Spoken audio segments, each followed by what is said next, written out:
सुनील जी। राधे राधे।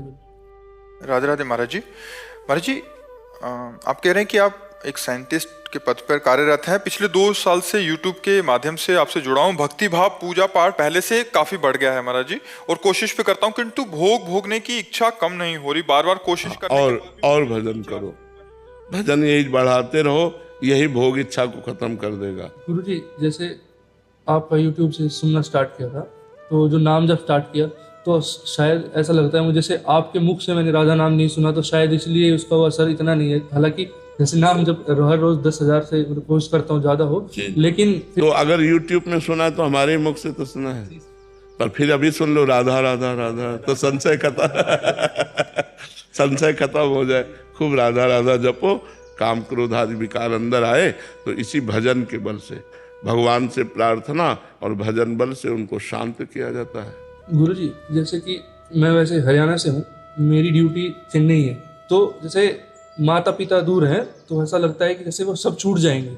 और अभी भजन वहाँ पे क्या है कि सर, साउथ में थोड़ा मांस मछली थोड़ा ज़्यादा है, वहाँ पे भजन करने में बहुत दिक्कतें भी आती हैं, तो उसको कैसे साथ में किया जाए? लंका में भजन हो सकता है तो चेन्नई में तो हो ही सकता है। विभीषण जी ने लंका में भजन किया कि नहीं? हाँ, निश्चर जहाँ आतंक मचाए हुए हैं वहाँ भजन कर लिया। तो हमें लगता है यदि हमें भजन करना है तो हमारे बगल वाला मांस खाता हो तो हमें क्या फर्क पड़ता है? हम कह रहे हैं एक टेबल में वो यहाँ मांस खा रहा है और हम यहाँ रोटी दाल खा रहे हैं, हमें क्या फर्क पड़ता है? हम अपनी निष्ठा पे हैं, हमारी पत्तल अलग है, विश्व है।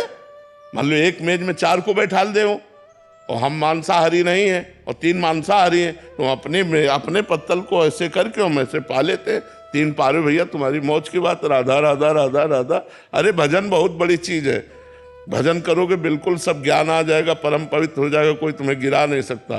राधा राधा अंदर अंदर जपना है, बाहर से कोई दिखावा तो करना नहीं है। भजन से परिपक्व हो जाओ, कहीं भी घूमो तुम्हें कोई परास्त नहीं कर सकता है। ऋषभ शुक्ला जी माउस से।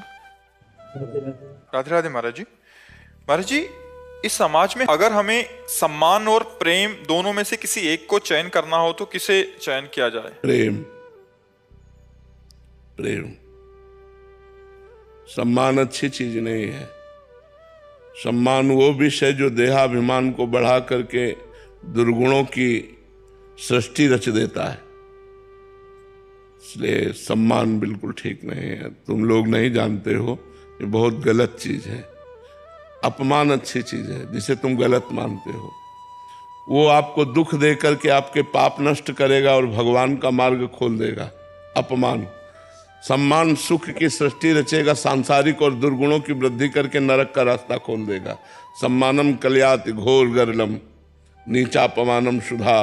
श्री राधा मुरलीधरो भज सके वृंदावन मात्यज। सबसे प्रेम श्रेष्ठ है, सम्मान श्रेष्ठ नहीं। स्वयं सम्मान रहित होकर दूसरों को आदर देना, सम्मान करना, ये प्रेम सिखाता है। सम्मान ठीक बात नहीं है। हरिओम जी पलवत से।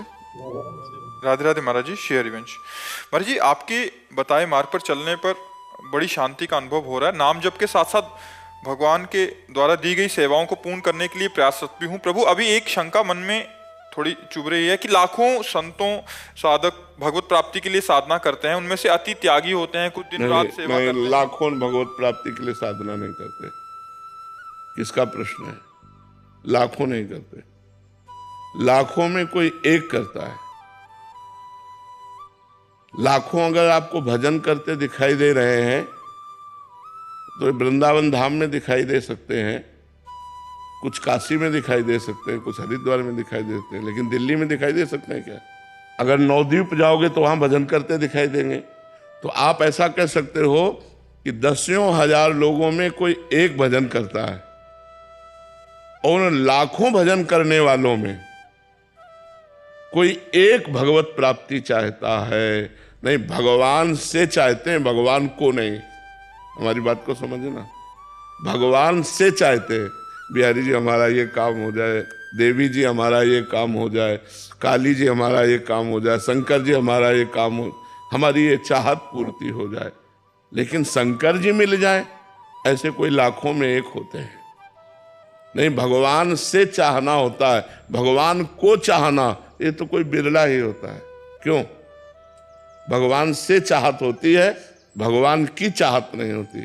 और जिसे भगवान की चाहत हो गई वो कोई बिरला होता है, वो कोई अलौकिक पुरुष होता है। भले वो संसारिक कपड़ों में हो, लेकिन पूर्व जन्म में उसने तपस्या की, उसने भजन किया, तो उसका फल मिला कि उसे भगवान से प्यार हो गया। तो लाखों भगवान से प्यार नहीं करते बच्चा। बिरला कैसे बना? नाम जप, खूब नाम जप करो। प्रेम मूल या नाम है, नाम जपने से भगवान से प्रेम हो जाता है, भगवान की भोग सामग्रियों से वैराग्य होने लगता है और भगवान से प्रेम हो जाता है। शिवानी जी दिल्ली से। राधे राधे महाराज जी। राधे राधे महाराज जी। महाराज जी, पिछले 9 महीने से एकांतिक वार्तालाप सुन रही हूँ, आपके विचारों पर चलने का प्रयास भी करती हूँ। आप बताते हैं कि मैं परमात्मा का अंश हूँ, अकेली हूँ, मुझे माया के संसार में अपना रोल करना है, पर बार बार मैं ये भूल जाती हूँ। ये विचार कैसे बदली हो कि मैं परमात्मा का अंश हूँ? भजन, बिना भजन के हृदय इतना धैर्यवान और परिपक्व नहीं होगा कि आपको कोई प्यार कर रहा है, उस समय आप अंदर चिंतन कर रहे हो नहीं ये झूठा है, सत्य तो भगवान है, ये प्यार स्वार्थ का खेल है, नहीं यह सत्य है। आप अच्छा पदार्थ पा रहे हो, आप सोच रहे नहीं ये झूठा है, ये स्वादिष्ट नहीं है, स्वाद तो भगवान के नाम में है, सच्चिदानंद भगवान में। ये ज्ञान जब स्फुरित होगा तब होगा, नहीं तो एक एक चीज आसक्ति पैदा कर देती है। अगर आपको टमाटर प्रिय है तो बिना टमाटर की सब्जी अच्छी नहीं लगेगी। छोटी छोटी वस्तुएं अपनी आसक्ति रखती हैं, फिर बड़े बड़े भोग तो बहुत। तो हम हर भोग में असंग रहें, इसकी कला हमें भगवान से मिलेगी और वो भजन करने से होगा। खूब नाम जप करो, खूब भजन करो, तो आपका हृदय परिपक्व होगा। ज्ञान से परिपक्व हृदय संसार से विरक्त हो जाता है। विरक्त का मतलब आसक्ति नहीं, लेकिन क्रियाएं वही सब हो रही, लेकिन उसकी आसक्ति कहीं भी नहीं। सच्चा विरक्त यही है जो बर्ताव करते हुए भी आसक्ति रहित रहे। शुभम जी। श्री हरिवंश। श्री हरिवंश महाराज जी। महाराज जी, आपने कुछ दिन पहले कहा था कि केली कुंज के संत जनों को हम मोही ना बनाकर हमारे जैसा बनाएंगे। ये संत जन तो आपके पास हैं, वो आपकी आज्ञा में रहकर आपके जैसा अर्थात केवल श्री जी के से ही मतलब रखते हैं। पर महाराज जी, हम जैसे संसार में रह रहे हैं उस समय महाराज जी अपने आप आज्ञा का पालन करो, आपको हो जाएगा। देखो, इन्होंने अपनी माँ को छोड़ा, पिता को छोड़ा, अपनी नौकरी छोड़ी, अपने सुख साधन छोड़े केवल भगवान के लिए। तो अब इनको जो लाभ मिलेगा तो इनके जैसा बनने पर ही तो लाभ मिलेगा। अब आप सोचो, हम पत्नी भी मिल जाए, बेटा भी मिल जाए, बेटी भी मिल जाए, संपत्ति का भी भोग करें और परम पद में भी पहुंच जाए, तो मुझे लगता है कि महाराज जी ऐसा कुछ दिन तो भाव आता है कि नहीं, ऐसा संसार से थोड़ा कुछ अलग, सबसे हटके संसार में रहते हुए। पर महाराज जी वो कुछ समय के लिए होता है, फिर वापस चला जाता है, पता नहीं कहाँ। हाँ, नाम जप करो, अभी नाम जप करो, खूब नाम जप करो। नाम जप करते हुए गृहस्थ में रहते हुए भी भगवत प्राप्ति हो जाती है। नाम जप करो खूब। स्थायी कैसे हो जाए? नाम जप करो, नाम जब से नाम सब कुछ हो जाएगा नाम जप से। हम ऐसे नहीं बोलते, बचपन से भगवान के मार्ग में लगे हैं, हम ऐसे नहीं नाम जप बोल रहे। इनको तो कुछ और समझ में नहीं आता, बस नाम जप करो, नाम जप करो।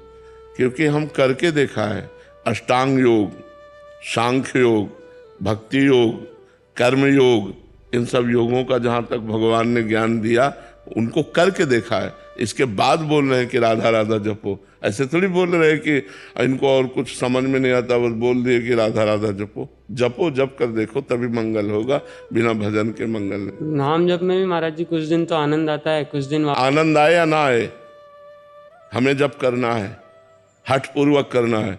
तो आनंद समुद्र में गिर जाओगे, डूब जाओगे। आनंद की तो बात जाने दो, आनंद समुद्र में डूब जाओगे। सुमिर पवन सुत पावन नामू, अपने बस करि राखे रामू। भगवान को अधीन कर लिया नाम जापक ने, तो नाम जप करते रहो चुपचाप। महाराज जी, माने में मूर्त कौन सी बिठाए नाम जप करते? नाम की ही। राम जप रहे हो तो राम ही लिखो, राम का ही ध्यान करो, तो वहीं राम प्रकट हो जाएंगे।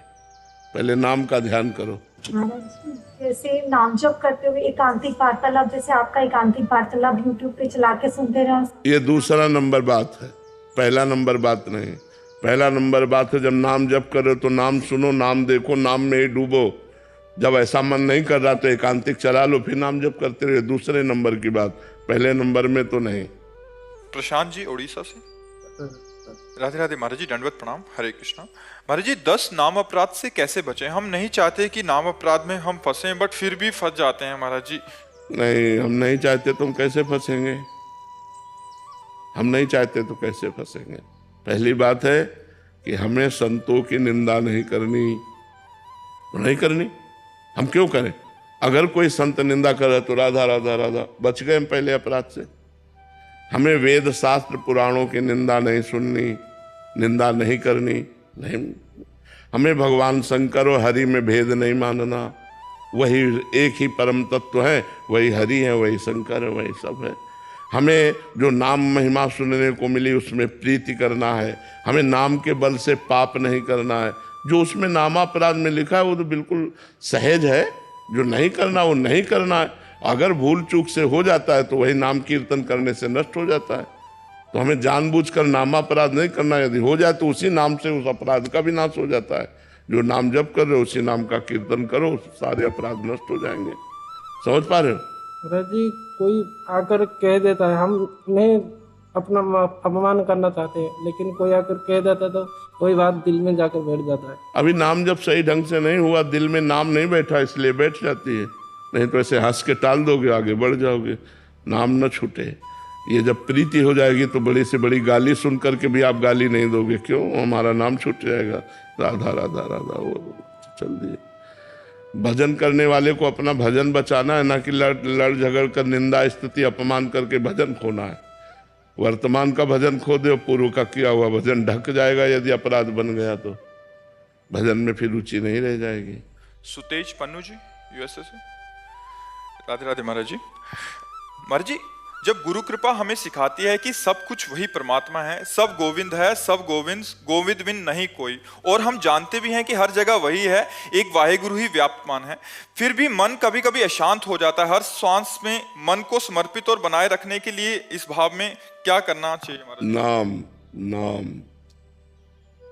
इस भव समुद्र से, संशय समुद्र से, अज्ञान समुद्र से पार होने के लिए सुदृढ़ नौका है नाम। नानक नाम जहाज है, चढ़े सो उतरे पार। जो नाम रूपी जहाज पे चढ़ गया वो भव समुद्र से पार हो गया, वो भ्रम से, अज्ञान से, अविद्या से निवृत्त हो गया। हर समय हर श्वास में नाम जप करो, देखो सब आनंद अनुभव में आ जाएगा, सब जगह परमात्मा ये अनुभव में आ जाएगा। अभी अनुभव में नहीं आया, अभी अनुभव में स्त्री है, पुरुष है, जड़ है, चैतन्य है, बुरा है, भला है, ऐसा समझ में आता है। अनुभव में जब परमात्मा आने लगे, जैसे हमें पुरुष दिखाई दे रहा तो हमें भगवान दिखाई दे, हमें परमात्मा दिखाई दे, ऐसी हमारी दृष्टि बदले, हमारे ज्ञान चक्षु प्रकट हो, इसके लिए हमें साधना करनी पड़ेगी। संयम पूर्वक पवित्र आचरण, पवित्र भोजन, पवित्र विचार, निरंतर नाम जप और वाणी, गुरु वाणी का स्वाध्याय, तब गुरुजनों की कृपा से ये अनुभव में आता है। फिर तो किसी भी परिस्थिति में अनुभव नहीं जाता है। गला काट रहे हैं फिर भी वो वाहे गुरु प्रसन्न है, प्रसन्न मुद्रा में शरीर छोड़ रहे हैं, आग में तपाए जा रहे हैं, क्या क्या कष्ट दिया गया गुरुजनों को, लेकिन कह रहे तेरा किया मीठा लागे। अभी अनुकूलता तो मीठा लगेगी, लेकिन प्रतिकूलता और यहाँ तक मतलब जान लेने की प्रतिकूलता, प्राणों पर बनावे फिर बोले तेरा किया मीठा लागे, ये बात है। ये बात बिना भजन के नहीं आएगी। खूब नाम जप करो, साधु संग करो, साधु संग करो, नाम जप करो, पवित्र भोजन करो और पवित्र आचरण रखो, तब धीरे धीरे धीरे धीरे हृदय पवित्र हो और ज्ञान चक्षु प्रकट हो, तब हमें सर्वत्र वासुदेव दिखाई जाए। बहुत जन्मों के अभ्यास से ऐसा अनुभव होता है। बहु नाम जन्मनावंते ज्ञानवान माम प्रपद्यते वासुदेवा सर्वमिति सा महात्मा सुदुर्लभा। ऐसा महात्मा दुर्लभ है जो सर्वत्र भगवान का दर्शन करता है। बहुत जन्मों के बाद ये साधना के बाद ये ज्ञान प्रकट होता है। तो साधन में लगो, नाम जप करो, बढ़िया भगवान की कृपा से ऐसा अनुभव हो जाएगा। जब तक नाम जप निरंतर नहीं तब तक संभावना नहीं है। निष्काम स्वरूप दास जी महाराज, आप संत भगवान का प्रश्न है महाराज जी। आप कह रहे हैं कि तीन देह से परे होकर हम भक्ति करना चाहते हैं तो तीन देह से परे कैसे हो सकते हैं हमारे? तीन देह से परे होकर भक्ति होती ही नहीं है। तीन देह से परे होकर भक्ति होती नहीं, तीनों देहों का समर्पण करने से भक्ति होती है। परे शब्द ज्ञान के अंतर्गत है, भक्ति के अंतर्गत नहीं है। तीनों देह को भगवान में समर्पित कर देना है। स्थूल देह को भगवान की सेवा में, गुरु हो या भगवान उनकी परिचर्या में, सूक्ष्म देह को उनके चिंतन में, और स्वभाव भजन कथा सत्संग नाम कीर्तन ये सुनने का तो स्वभाव है कारण देह, और सूक्ष्म शरीर अंतःकरण से समस्त इंद्रियां और स्थूल देह ये तीनों भगवान में समर्पित हो गए तो भक्ति अपने आप से होने लगेगी। जो आपा है, जो आत्मा है, ये अनुभव करेगी भाव के अनुसार। अगर आपका भाव दास्य भाव है, सख्य भाव है, वात्सल्य भाव है, गोपी भाव है, सहचरी भाव है, जो भाव है उसी भाव का आपको अनुभव होने लगेगा कि मैं वही हूं। स्थूल देह सूक्ष्म देह कारण देह से परे है भाव देह, जो यातना देह और देव देह, इस देहों से भी परे है भाव देह। उस भाव देह की प्राप्ति स्वयं को होती है, और स्वयं से फिर ठाकुर जी की दिव्य परिचर्या होती है। जैसे नारायण का उपासक है तो भगवान वैकुंठ बिहारी के वैकुंठ धाम में भगवत स्वरूप होकर वहां प्रवेश पाता है, तो वही आत्मस्वरूप ही तो भगवत स्वरूप होता है। लेकिन तीनों देहों का त्याग करके चिंतन रहित होकर अपने स्वरूप में स्थित होना यह ज्ञान का मार्ग है। भक्ति का मार्ग तीनों देहों को सेवा में समर्पित करके अपने को भाव रूप से देखना, ये भक्ति का मार्ग है। समझ पा रहे हैं आप? इसमें कोई तर्क?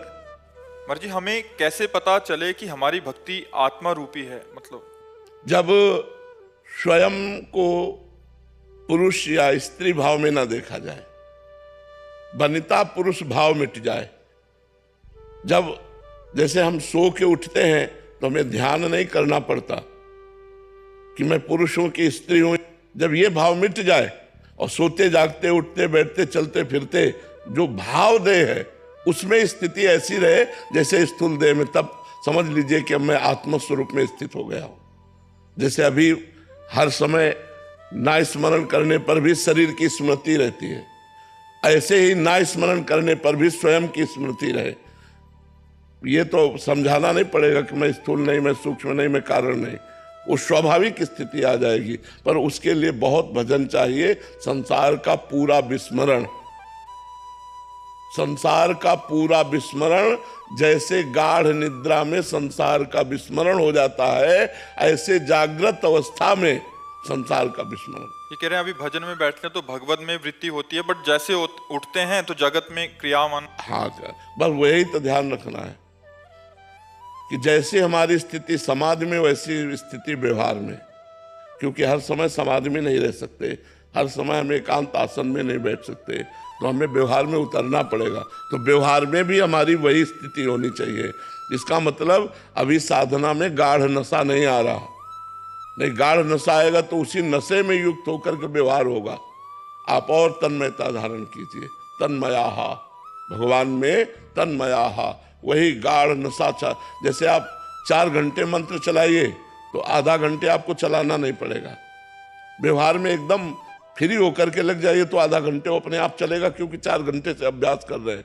ऐसे यदि 4 घंटे हम गाढ़ स्थिति में हैं तो घंटा आध घंटा तो हमारी ऐसे ही गाढ़ नशा चढ़ा रहेगा, वही स्थिति का। उसी में व्यवहार निपट गया, फिर तुरंत अपने को संभाला। हमारी बैटरी जितनी पावरफुल हो चुकी है उतना ही हम व्यवहार करें। छठदम शील विरत बहु कर्मा, निरत निरंतर सज्जन धर्मा। बहुत कर्मों से निवृत्त हो, जो व्यवहार के बाहरी कर्म है ज्यादा उनको ना करे, क्योंकि अगर बहुत कर्म करेगा तो फिर कर्म प्रवृत्ति देहाभिमान को पुष्ट कर देती है। तो इसलिए कर्म भागवतिक, चिंतन भागवतिक, स्वभाव भागवतिक, तो स्थिति भागवतिक।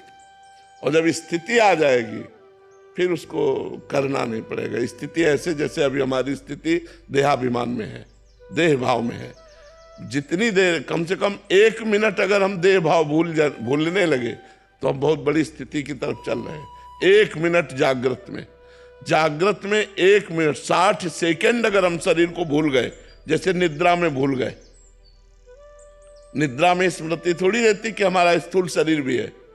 जैसे निद्रा में स्थूल शरीर का विस्मरण हो जाता है, ऐसे जागृत अवस्था में 1 मिनट का अगर विस्मरण हो गया तो हम काफी चढ़ाई चढ़ने लगे, पर अभी ऐसा नहीं है। कब होगा ये? खूब भजन करो, भजन से ही होगा। खूब भजन से भजन करते रहो। अब अपने को स्थिति की चिंता नहीं करनी, भजन की चिंता करनी कि हमारा 1 भी मिनट भजन से खाली ना जाए, बस फिर आगे परिणाम तो अपने आप आ जाएगा। हमारा भजन न छूटने पावे, हमारा चिंतन न छूटने पावे। अनन्य चेता सततम यो माम स्मृति नित्य सा तस्याहम सुलभा पार्थ नित्य युक्त से योगिना। मैं उसके लिए सुलभ हो जाता हूँ। जब भगवान सुलभ हो जाते हैं तो भागवती खारी स्थिति सुलभ हो जाती है। तो आप लगो भगवान में खूब नाम आपने लो। एक प्रवचन में कहा था सर्वेषु साधन वरेषु चिरम निराशा, इसका भाव है कि अगर हम साधन का बल रखेंगे तो स्थूल और सूक्ष्म में अर्जे रहेंगे। साधन का भी बल नहीं रखना। साधन हो रहा है गुरु कृपा से, भगवान की कृपा से, लेकिन हमको इसका बल नहीं रखना। जैसे आज हमारे हाथ काम कर रहे हैं, हम सेवा कर रहे हैं, कल हमारे हाथ काम ना करें, पैर पैरालिस हो जाए या टूट जाए, फिर हम तो निराश हो गए कि अब हमारी भगवत प्राप्ति नहीं, मैं हाथ से भगवत प्राप्ति नहीं करनी। हमारी जबान खराब हो जाए, हमारा बोलना बंद हो जाए, हमारी स्मृति चली जाए, ये सब साधन के अंतर्गत है। जो मैं से शरणागत हुआ उसको भगवत प्राप्ति हो जाएगी। मैं में कभी कोई विकार नहीं होता। जो मैं शुद्ध ब्रह्म तत्व है, आत्म तत्व, उसमें कभी विकार नहीं होता, और उसी को भगवान में समर्पित कर दिया। सोहम तवे वास्तिता तो सर्वेषु साधन वरेषु चिरम निराशा। हम इनसे आशा नहीं रखते कि ऐसी स्थिति होगी, भगवान की कृपा से होगी। पर भगवान की कृपा से जब तक शरीर स्वस्थ है, यावत स्वस्थ मिदम कलेवरम यावच्च दूरे जरा, तब तक हम साधन पक्ष में लगे हुए हैं। लेकिन परिणाम कृपा से, परिणाम कृपा से और साधन पक्ष में लगाए हुए हैं। भगवान की कृपा से साधन बन रहा है, जो वो उनकी कृपा से बन रहा है, और हमें भगवत प्राप्ति होगी उनकी कृपा से होगी। तो अहंकार नहीं बीच में आएगा। सर्वे साधन वरेश चिरम निराशा, अहंकार बीच में नहीं। अगर आशा साधन से है तो आप परिक्रमा देते, आपका पैर टूट गया तो अब विचार कीजिए, नाशवान शरीर है, इस पर हम आशा रखें सच्चिदानंद की प्राप्ति के लिए, तो बहुत ही नादानी होगी। क्योंकि ये कभी भी कुछ भी अंग भंग हो सकता है। हमारी साधना अगर इसी के आश्रित है तो भंग हो जाएगी। फिर हम क्या करेंगे? तो हम स्वयं सोहम तवेवास्थिता। अगर हमारा शरीर ठीक है, वाणी ठीक है, तो हम तनुवांग मनोभिरमलय, शरीर से, मन से, वाणी से हम आपकी आराधना कर रहे हैं, साधना कर रहे हैं। और अगर ये सब गए तो मैं आपका हूं। इससे भगवत प्राप्ति हो जाएगी, आश्रय से, आत्मसमर्पण से। जो 8 भक्ति है ये साधन है, जो 9वीं भक्ति है ये साध्य है। श्रवणम, कीर्तनम, स्मरणम, विष्णुपाद सेवनम, अर्चनम, वंदनम, दास्य, साख्य और आत्मनिवेदनम। ये जो आत्मनिवेदन है ये सर्वेषु साधन वरेषु चिरम निराशा, मैं आपका हूं। इससे अनुभूति होती है। समझ पा रहे हैं आप? भारत जी मैनपुरी से, राधे राधे महाराज जी। महाराज जी, शरणागति का क्या अर्थ है? कब माना जाएगा कि हम श्री जी के शरणागत हैं? जब हमारे शरीर से भगवान के अनुकूल कर्म बनने लगे। श्री कृष्ण अनुकूलस्य प्रतिकूलस्य विसर्जनम, भगवान के अनुकूल कर्म हो और प्रतिकूलता का त्याग हो जाए। दूसरा, तदर्पिता अखिलाचारिता तद्विस्मरणेन परम व्याकुलतेति, हर आचरण भगवान को समर्पित हो और 1 सेकंड के लिए भी भगवान का विस्मरण हो जाने पर व्याकुलता पैदा होना लगे। भगवान की शरणागति के लिए सबसे बड़ा जोरदार का ये सूत्र है कि 1 सेकंड के लिए भी भगवान का भजन रुकने पर हमें व्याकुलता होने लगे। तद विस्मरणेन परम व्याकुलतेति, परम व्याकुलता होने लगे। ऐसा कैसे हो गया? भजन कैसे छूट गया? फिर अंदर राधा राधा राधा राधा राधा। अब इतने हमें सावधान रहना है कि बात कर रहे हैं तो उसके मुख पर राधा नाम लिख रहे हैं, व्यवहार कर रहे हैं तो अंदर अंदर राधा राधा चल रहा है। हर समय हम भगवान नाम स्मरण कर रहे हैं और हर कर्म बड़ी सावधानी से करके भगवान को समर्पित कर रहे हैं। तन समर्पित, मन समर्पित और सोहम समर्पित, स्वयं समर्पित, तो शरणागति पूर्ण हो जाती है। और शरणागति जहाँ पूर्ण हुई तो भगवत प्राप्ति हो गई। पर प्रारंभिक शरणागति वचन से, शरीर से, क्रिया से, तो हमारे वचन से कभी अशुद्ध शब्द ना निकले, शरीर से कोई अशुद्ध क्रिया ना हो, मन से कोई किसी का हम अपकार न करें, किसी के लिए अमंगल ना सोचें मन से भी, तब हम तन मन वाणी से भगवान को समर्पित हो जाते हैं। फिर स्वयं से दासत्व प्रकट हो जाता है। खूब नाम जप करो, भगवान की लीला कथा सुनो, भगवान का स्मरण करो, भगवत भाव से परिवार समाज की सेवा करो, भगवत भाव से धर्म पूर्वक धन कमाओ, समाज सेवा में लगाओ। ये सब भक्ति के अंतर्गत आता है। महाराज जी, कब पता लगता है कि भगवान उल्टा मतलब कर्म कर रहे हैं? जब शास्त्रों का स्वाध्याय करोगे, संतों का संग करोगे, तब तो पता चलेगा ना कि भगवान के अनुकूल कौन सा कर्म है। तस्मात् शास्त्रम प्रमाणम ते कार्या कार्यो व्यवस्थित हो। क्या करना चाहिए, क्या नहीं करना चाहिए, शास्त्रों में लिखा है, ये संतों में है। तो गीता पढ़ो, भागवत पढ़ो, संतों का संग करो, तो तुम्हें ज्ञान हो जाएगा कि ये करना चाहिए, नहीं करना चाहिए। वैसे तो हर एक को ज्ञान है, मोटा मोटा तो सबको ज्ञान है कि क्या नहीं करना चाहिए। जितना जानते हो, अगर उतना जान करके सही मार्ग में चलो तो आगे की जानकारी भगवान आपको दे देंगे। जितना जानते हो कि ये नहीं करना चाहिए, उसे मत करो, तो आगे की जानकारी भगवान आपको खुद दे देंगे, क्योंकि अंदर बैठे हुए हैं।